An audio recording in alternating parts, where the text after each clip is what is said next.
Juste 10 minutes sur le quatrième point, et puis après on conclut et on fait la pause. Yes.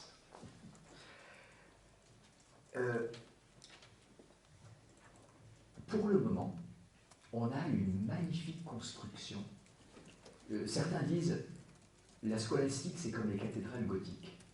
Je ne sais pas si vous connaissez assez l'architecture en Occident pour faire la différence entre le roman et le gothique, mais vous avez déjà été à Chartres peut-être, ou à d'autres cathédrales comme ça. Les scolastiques, et Thomas en particulier, ils font des cathédrales. C'est une magnifique structure. Et c'est immense. Mais c'est beaucoup moins intime que l'église romane. Et il y a des gens qui préfèrent beaucoup l'église romane.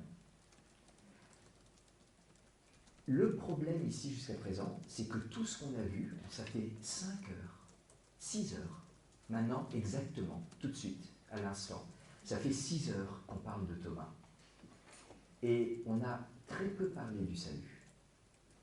On a très peu parlé de la relation avec nous. J'ai essayé d'introduire de temps en temps, mais j'ai plus introduit que ce que fait Thomas lui-même. Et puis en fait, qu'est-ce qu'on a fait? On a regardé dans Dieu. Alors c'est magnifique, c'est magnifique.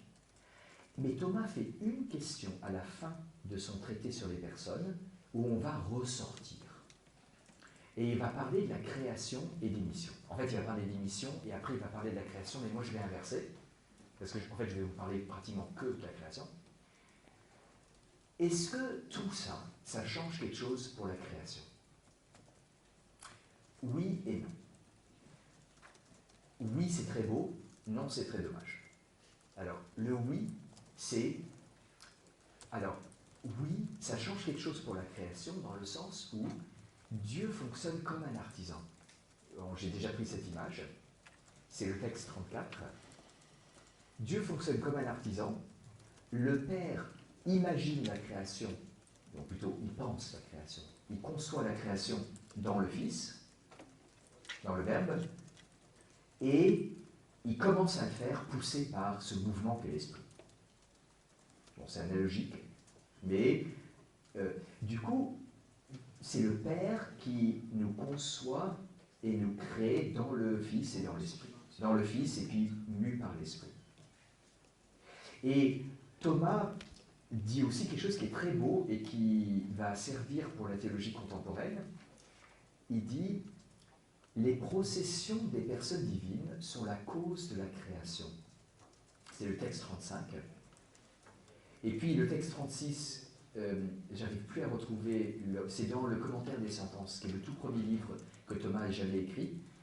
Donc je vous l'ai mis en latin parce que je ne l'ai pas trouvé en français. Ex processione personarum divinarum distinctarum causatur omnis creaturarum processio et multiplicatio. Ça veut dire la procession et la multiplication de toutes les créatures est causée, bon bien sûr, comme toujours en latin, il faut remonter la phrase à l'envers.